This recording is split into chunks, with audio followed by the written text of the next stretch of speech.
Tokyo is one of the most exciting cities in the world, a blend of ultra-modern and deeply traditional neon lights and quiet shrines, ramen alleys, and high-tech towers. In the city, I'll take you through my ultimate guide to visiting Tokyo for the first time, what to see, where to eat, where to stay, how to get around, and I'll also drop updated costs for 2025 so you can plan your trip a little bit smarter. So let's dive in. So first things first, let's talk about getting from the airport to the city center. When you land at Narita Airport, or NRT, there are a few easy ways to reach central Tokyo. Your best choice depends on your budget, comfort level with transfers, and how fast you do want to get in. So there are three main options. First is the Narita Express, which takes about 75 to 90 minutes and costs about 3,020 yen one way for a standard fare. It's comfortable with reserved seating and good for travelers with luggage. And if you have a JR Rail Pass, this ride is covered. The second option is the Keisei Skyliner plus a transfer, which takes about 65 minutes and costs you about 2,670 yen one way.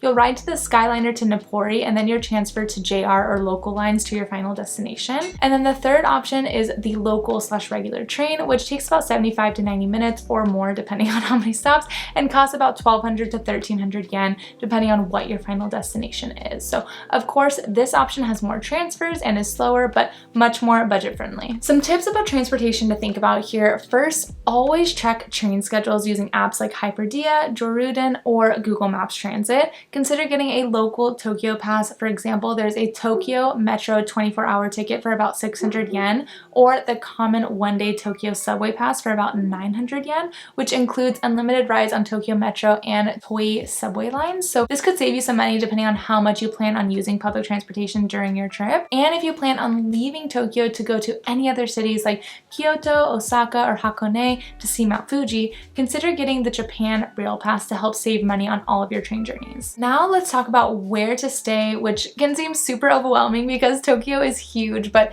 you not only want to stay somewhere with tons to do and somewhere that's very central, but you also want it to be somewhere that is very well connected so you can easily explore all the different areas of Tokyo and outside of Tokyo. So considering all of that, I definitely recommend staying in Shinjuku. Shinjuku Station is one of the busiest transport hubs in the world, connecting multiple JR lines, private railways, and subway lines. So it's super easy to reach many parts of Tokyo efficiently from here. Whether you're headed to Asakusa, Ueno, Odabai, or further out, it's also the perfect gateway if you do plan to take day trips on the JR network beyond Tokyo. During the day, you'll see a mix of sleek skyscrapers, department stores, electronic shops, and business offices, but when the sun sets and the neon lights come alive, especially in Kabukicho, which is Tokyo's red light district or like entertainment district. So if you're into nightlife, exploring alleys, sampling street food, or hopping between bars, Shinjuku gives you that energy for sure. And because it's such a central and desirable area, you'll find a full range of accommodation options from capsule hostels,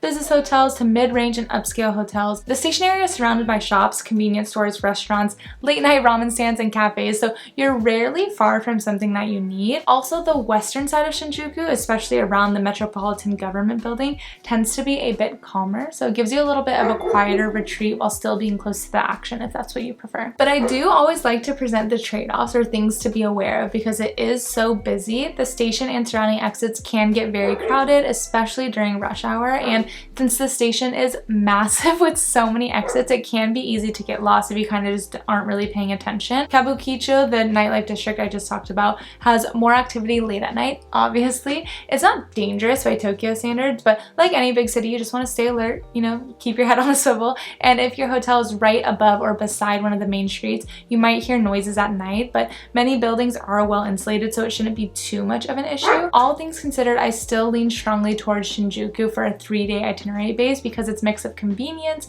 energy, transportation, and variety is really hard to beat. But of course, Shinjuku might not be your vibe, so here are a few other options to consider. Shibuya or Harajuku, it's a very trendy and young area. It has great fashion, cool cafes, and is very walkable. You're close to Yoyogi Park, Meiji Shrine, and the Shibuya Crossing, which are all top sites to see. If you're wanting a more traditional or calm vibe, look into East Tokyo like Asakusa. It also will save you some money to be out there rather than more central. Or if you're into electronics, anime, gaming culture, I highly recommend staying in Akihabara. It has lots of character and nerdy shops and has good transit access since it's on the Yamanote Loop. Now let's talk about my favorite thing about Japan, what to eat.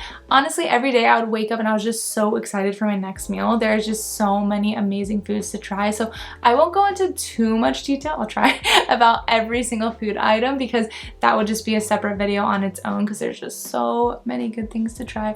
But I will give you the top things you absolutely cannot leave Tokyo, or honestly all of Japan in general, without trying. Let's start with my personal favorite, ramen, Japan's ultimate comfort food. You'll find every style here: rich porky tonkatsu, salty soy-based shoyu, and savory miso. Each shop has its own twist, and many are small counters where you just order from like a vending machine. Next, we have something similar but definitely different enough that you need to try it too: udon. Udon are thick, chewy wheat noodles. You can get them hot in a light broth, similar to how you would eat ramen, or chilled with dipping sauce. One great local spot is Maruka Udon, known for its freshly made noodles and low prices. It's a perfect quick meal between sightseeing stops. Next, we have tempura, which is Japan's take on fried food, so it can literally be anything: shrimp, fish, veggies, whatever, and they're fried in a light, crispy batter. And it's crazy because even though it's fried, it still feels very light and fluffy, and it doesn't make you feel super disgusting after eating it, like how you would feel if you ate a bucket of fried chicken in the States, or even just some fried chicken back in the States. If you want an affordable option, head to Tenden Tenya, which is a popular chain where you can get a full tempura rice bowl for just a few hundred yen. Next, we have sushi and sashimi. Of course, you can't leave Tokyo without sushi, and I promise you don't need a fancy Michelin spot.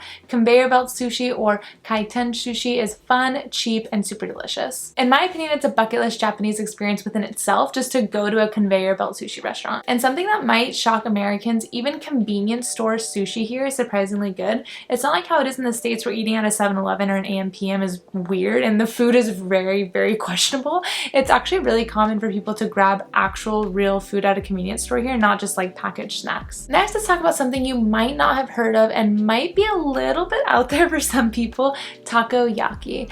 These are round, doughy balls filled with octopus, topped with sauce, mayo, and bonito flakes. They're originally from Osaka, but they are super popular in Tokyo too. You'll find stalls near Harajuku, Asakusa, and Shibuya. They're perfect for a snack while exploring. Another quick and easy street snack is yakitori, which are grilled chicken skewers cooked over charcoal and brushed with like a savory sauce. The best spots are in Shinjuku's Yokocho or Golden Gai. Eating amongst the locals here is one of the most authentic Tokyo experiences you can have. Now, if you're craving something hearty, go for katsu, which is thinly sliced meat like chicken or pork that is breaded with panko breadcrumbs, then deep fried. My personal favorite is a chicken katsu curry. So you get this crispy chicken topped with curry sauce and veggies on a bed of rice. It's so good. And another top katsu is tonkatsu, which is a pork plate that's typically served with rice, cabbage, and miso soup.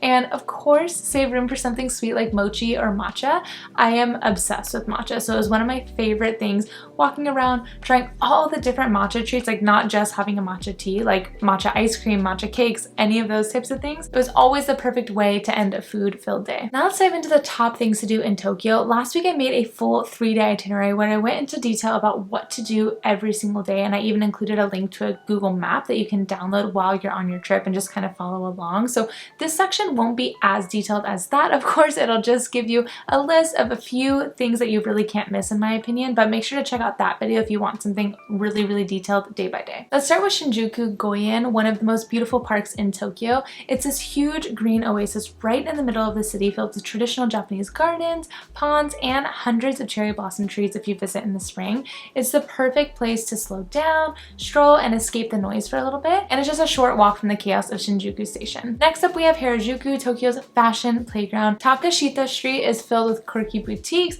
colorful desserts, and some of the wildest street style you'll ever see. You'll find vintage stores, pop culture shops, and tons of photo ops everywhere you look. It's fun, it's loud, it's a total Tokyo vibe, even if you're just window shopping or snacking on crepes. Next, we'll head down the road from Harajuku to Shibuya to check out the world-famous Shibuya crossing. When that light turns green and hundreds of people cross in every which direction, it's pure organized chaos. So of course, you've got to walk the crossing because it's just a bucket list item, but after you do that, head up to one of the cafes that's overlooking the intersection for the best view, especially at night when you have all the neon lights surrounding you, and it just is such a cool vibe. Now we'll head to Asakusa for a taste of old Tokyo. Here you'll find Sensoji Temple, Tokyo's oldest and most famous temple with its giant red lantern and traditional architecture. But before you do reach the temple, you'll walk through Nakamise Street, a market lined with souvenir stalls, local snacks, and shops selling traditional crafts. It's definitely touristy, but it is a must visit in my opinion. And finally, we have Imperial Palace, which is the home of Japan's emperor, surrounded by stunning gardens